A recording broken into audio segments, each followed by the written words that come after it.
Oo. May boyfriend ka ngayon? Wala po. NVSP. Oh. NBSB. Bawal ba? Northbound, southbound. Toll gate? NBSB. Bawal ba? Bawal bang boyfriend? May personal choice po.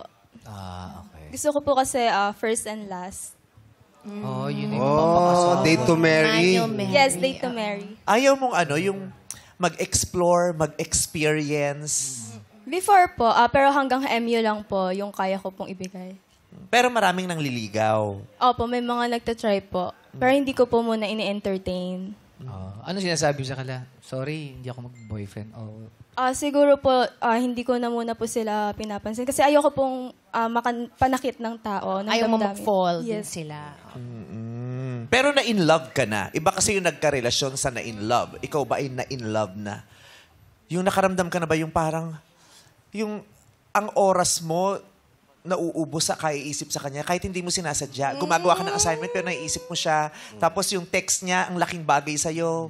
Pag kinuha mo yung telepono mo, hinahanap mo siya. Kung may text siya, apektado ka niya. Nangyari na sa'yo yun. Before po.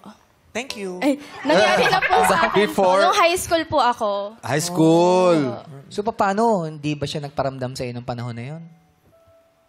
Parang naging cold na po kasi yung conversation po namin. Parang ano po. Sino yung cold siya o ikaw? Yung unti-unti na po, parang siguro po kaming dalawa po. Ganun po. Parang nung na-feel ko na nagsistart na pong maging cold siya, parang hindi ko naman po sa ginagantihan, pero parang yun din po yung nafe-feel ko at the same time. Nasaktan ka? Masakit na masakit? Opo. Yun po yung first ever na umiyak po ako sa lalaki.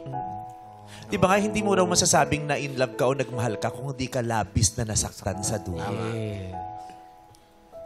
At least, naramdaman mo yun. Sarap din, di ba? Opo. Gusto mo ulit? Ayoko na.